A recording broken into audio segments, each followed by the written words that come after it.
नमस्कार, मी वदना, तुमचं सर्वांचं स्पीड न्यूज लाईव्ह 24 मध्ये स्वागत आहे. 10वी नंतर नेमकं करायचं काय?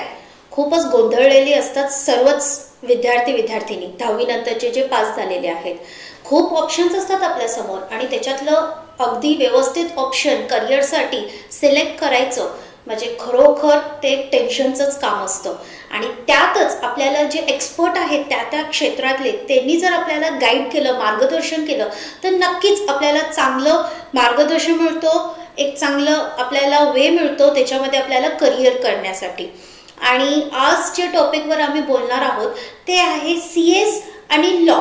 जे कंपनी सेक्रेटरी आहे आणि लॉचं जे लॉ असतो ते एकत्र कसे काम करू शकतात, किंवा जेव्हा तुम्ही लॉ करताय आणि तुम्हाला CS एक कोण असतं किंवा CS आणि लॉ हे एकत्र आल्यावर कसं काम होऊ शकतं ते जाणून घेण्यासाठी आज माझ्याबरोबर ॲडव्होकेट कौस्तुभ नितीन कामत आहेत.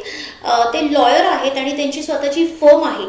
तर आपण जाणून घेऊया त्यांच्याकडनं त्यांच्या फर्मबद्दल, त्यांचं करिअर कसं होतं, काय होतं. तर आपण ॲडव्होकेट कौस्तुभ कामतकडनं जाणून घेऊया की कसं करायचं CS आणि लॉ एकत्र आणि कुठला मार्ग आपण निवडायचा.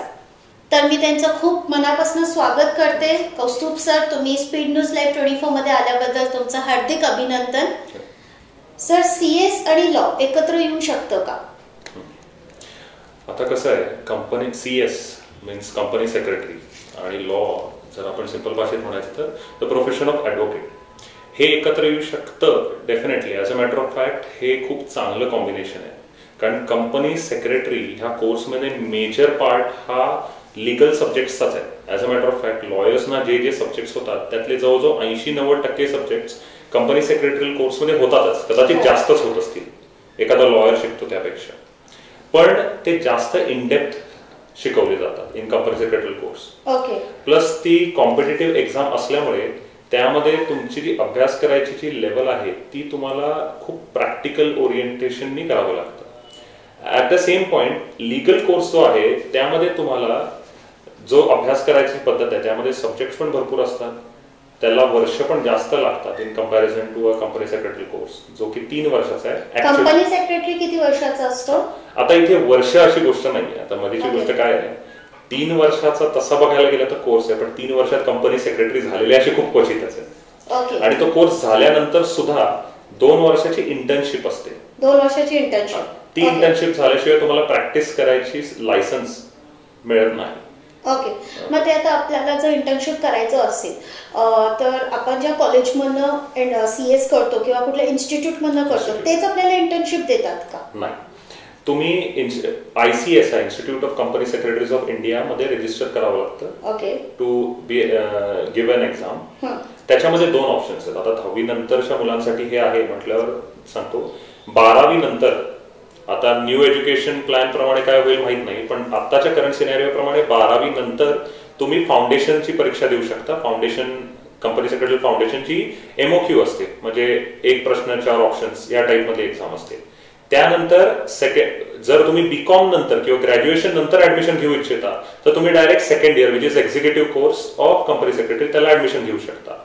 आणि त्यानंतर येतो प्रोफेशनल कोर्स. ह्यामध्ये टोटल सेमिस्टर्स असतात रादर दॅन इयर्स. मी ह्याला सेमिस्टर्स मध्ये, एखादा सेमिस्टर तुम्ही 6 महिन्यात संपवायचा का 1 वर्षात तो तुमचा चॉईस असतो, कारण तो अभ्यास प्रचंड वास्ट असतो. फाउंडेशनला 1 सेमिस्टर आहे, एक्झिक्युटिव्ह कोर्सला 2 सेमिस्टर्स आहेत 4-4 सब्जेक्टचे, आणि प्रोफेशनल कोर्सला 3 सेमिस्टर्स आहेत. आणि ह्यानंतर इंटर्नशिप सुरू होते. त्याच्यानंतर इंटर्नशिप. हे झालं तुमचा कोर्स, हे झालं तुमचा अभ्यासक्रम. हा झाला कंपनी सेक्रेटरीचा अभ्यासक्रम जे होता तो सिलेबस आणि अभ्यासक्रम आहे. त्याच्यानंतर इंटर्नशिप असते. सर, तुमचं शिक्षण आणि तुमचा स्वतःचा प्रवास त्याच्याबद्दल जरा असं काय सांगाल? आता माझा प्रवास सांगायचा, जसं तुम्ही मला इंट्रोड्यूस ऑलरेडी केला आहे, ॲडव्होकेट कौस्तुभ कामत.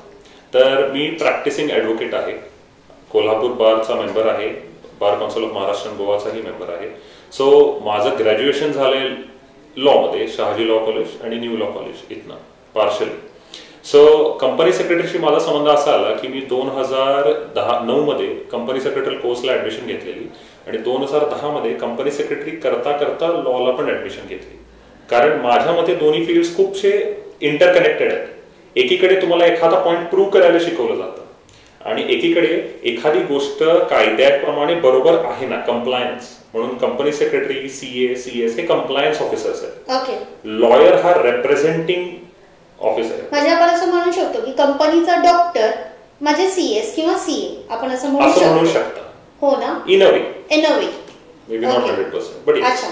म्हणजे आता तुम्ही जेव्हा 2010ला तुम्ही जेव्हा सीएसचं ऍडमिशन घेतलं, कुठल्या इन्स्टिट्यूट मधनं ते ऍडमिशन तुम्ही घेतलं होतं? सीएस ला पूर्ण भारतात एकच इन्स्टिट्यूट आहे, institute of company secretaries of India, ज्याचं हेड ऑफिस दिल्लीमध्ये आहे. आणि जर तुम्ही तुमच्या प्रत्येक शहरामध्ये त्यांचं एक एक चॅप्टर आहे. जसं कोल्हापूरचं चॅप्टर जदुबन प्लाझा न्यू शाहूपुरीमध्ये आहे, शाहूपुरी जदुबन प्लाझामध्ये आहे चॅप्टर. तिकडे मुलं जाऊन ऍडमिशनचं फॉर्म वगैरे भरू शकतात.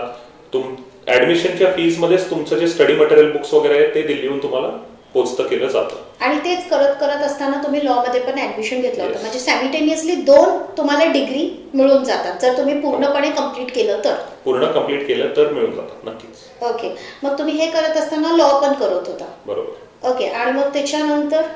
नाही, लॉ नंतर मी प्रॅक्टिस मध्ये चालू. कारण LLB is more than enough to practice as a lawyer. तुम्ही जर LLB जरी केलं असेल तर तुम्ही लॉयर म्हणून प्रॅक्टिस कराल ते काफी आहे. हा, तुम्हाला प्रोफेसर वगैरे व्हायचं असेल तर मास्टर्स करा. ओके. सो मी प्रॅक्टिस मध्ये मला पहिल्यापासून याची इच्छा होती. कारण लहानपणीच माझ्या घरचे आणि नातेवाईक म्हणायचे की हो नाहीचं हो आणि होचं नाही करण्यामध्ये हा खूप चांगला आहे, याला वकीलच बनवा. जसं घरातल्यांनी भविष्य जरासं सांगितलं होतं, पण ते म्हणतात ना बाळाचे पाय पाळण्यात दिसतात आणि त्याच्यानंतर आपण म्हणू शकतो की हा अमका डॉक्टर होईल किंवा इंजिनियर होईल, वकील होईल, काही तसं जेणेकरून ते जे तुमच्या घरातली आजी आजोबा जे ते म्हटले त्यास तुम्ही पूर्ण केलं असं म्हणता येतं. सर, तुमची स्वतःची फर्म आहे, त्याच्यामध्ये तुमचा काय रोल आहे त्याच्याबद्दल जरा असं?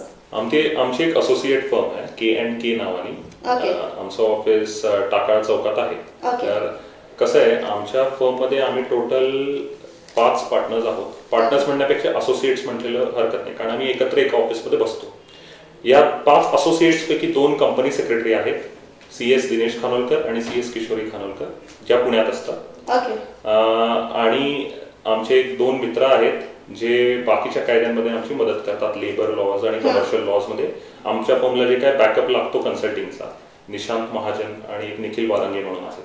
म्हणजे मित्र तुम्ही एकत्र जे आहात, सीएस तुमचे कोण मित्र असतील त्यांनी सीएस केलं असेल, तुमचे कोण मैत्रिणी असतील ते लॉ केलं असेल, छान पद्धतीने तुम्ही एकत्र येऊन तुम्ही सेल्फ एम्प्लॉईड होऊ शकता. सरकारी नोकरी जरी नाही मिळाली तर तुम्ही स्वतःच एक काहीतरी फर्म काढू शकता आणि त्याच्यामध्ये तुम्ही स्वतः वर्क करू शकता असंही म्हणता येतं. नोकरीवरनं जर बोलू का? हा, हो, नक्कीच. सरकारी नोकरीपेक्षा जर तुम्ही वकिली किंवा सीएस केला तर प्रायव्हेट नोकरीमध्ये तुम्हाला सरकारी नोकरीपेक्षाही चांगले बेनिफिट्स आहेत सीएस आणि लॉ मध्ये. म्हणजे ह्यात कसं सांगतो, तुम्ही जर आता NLSU, ILS पुणे, NLSU अशा 2 लॉ कॉलेजेस आहेत इंडियामध्ये, बँगलोर, हैदराबाद, पुणे या 3 शहरामध्ये आहेत. तो जशी IITची एक्झाम असते तशी क्लॅट म्हणून लॉची सेंट्रल एक्झाम आहे. ती एक्झाम तुम्ही दिली तर घ्या आणि त्यामध्ये चांगले मार्क पडले तर तुम्ही या लॉ फर्म मध्ये म्हणजे लॉ कॉलेजेसला ऍडमिशन मिळालं आणि तिथले ग्रॅज्युएट्स असाल तर लिटरली जे टॉप इंडियाचे टॉप 10, टॉप 20 लॉ फर्म्स आहेत त्या तुम्हाला जवळजवळ 30-40 हजार रुपये मंथली पॅकेज घेऊन ऍब्सॉर्ब करतात. हे फक्त स्टार्टिंग आहे, जेव्हा तुम्हाला काही येत नसतं. ऍज अन अप्रेंटाइज म्हणा किंवा as a just pass out lawyer, नवीन जे नुकतेच पास झालेले आहेत त्यांच्यासाठी, हे लॉयरसाठी झालं. कंपनी सेक्रेटरी म्हणून जॉब करायला गेला तर स्काय इज द लिमिट. तुम्ही गव्हर्नमेंट जॉब दिला नाही दिला तरी सुद्धा ज्या पब्लिक सेक्टर बँक्स आहेत, सेमी पब्लिक सेक्टर बँक्स आहेत किंवा प्रत्येकाला एक असा व्यक्ती लागतो ज्याला कायदे समजतात पण त्याला कायद्यानिशी काम करतोय का हे बरोबर, आणि त्यात CS चांगला असतो. माझे काही मित्र आहेत जे माझ्या बरोबर होते, सीएसच्या फायनल इयरला असतानाच त्यांना 6 आणि 7 लाख पर इयरचे पॅकेज मिळालेले आहे. छान. म्हणजे थोडक्यात जर कुठलेही 10वी पास जे स्टुडंट्स असतील त्यांना नक्कीच CS किंवा लॉ करायचं असेल तर हे जे आमचे कौस्तुभ कामत आहेत त्यांना तुम्ही नक्कीच भेटा त्यांचं खाली डिस्क्रिप्शनमध्ये आम्ही नंबरही देऊ आणि तुम्ही त्यांना नक्कीच कॉल करा, तुम्हाला ते चांगलंच गाईड करतील. सर, शेवटचे आमच्या स्टुडंटसाठी जे 10वी पास झालेले आहेत त्यांना 10वी नंतर लगेच 10वी नंतर जे आता हे जे डिग्रीज आहेत ते 12वी नंतर ते करू शकतात, पण 10वी नंतर ह्याची जर त्यांना तयारी करायची असेल तर कुठले पुस्तकं किंवा काय असतील थोडक्यात त्याच्याबद्दल जराशी माहिती.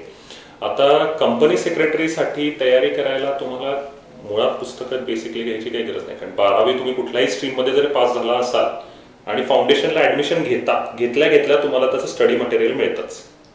राहिले लॉ साठी तर तुम्ही 10वी झाल्यानंतर जर महाराष्ट्रात ऍडमिशन पाहिजे असेल, तुम्हाला असं नॅशनल लॉ स्कूल किंवा ILSचं काही नाहीये, तर तुम्ही महाराष्ट्र हे लिगल ऍप्टिट्यूड टेस्टचं पुस्तक मिळतं ते वाचू शकता.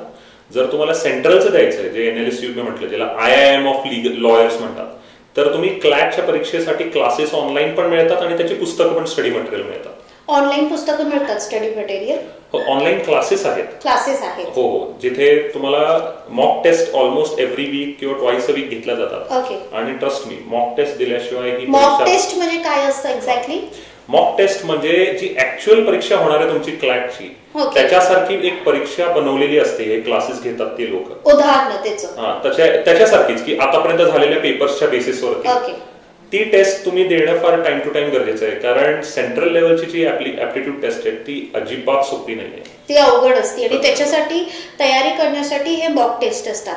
तर आपण जाणून घेतलं कौस्तुभ सरांकडनं. आणि सर, तुमचं धन्यवाद, तुम्ही वेळात वेळ काढून स्पीड न्यूजसाठी आला आणि आमचे जे 10वीचे विद्यार्थी आहेत त्यांना खूपच चांगल्या रीतीने 10वी नंतर काय करायचं, जर तुम्हाला CS आणि लॉ मिळून तुम्हाला जर करिअर करायचं असेल आणि तुम्हाला त्याच्यामध्ये यशस्वी व्हायचं असेल तर नक्कीच तुम्ही हे एपिसोड पूर्ण शेवटपर्यंत पहा. आवडलं असेल तर लाईक करा, सबस्क्राईब करा, शेअर करा आपल्या मित्रमैत्रिणी सोबत, जेणेकरून त्यांचंही चांगलं होईल आणि त्यांनाही करिअर करण्यासाठी जराशी मदत होईल.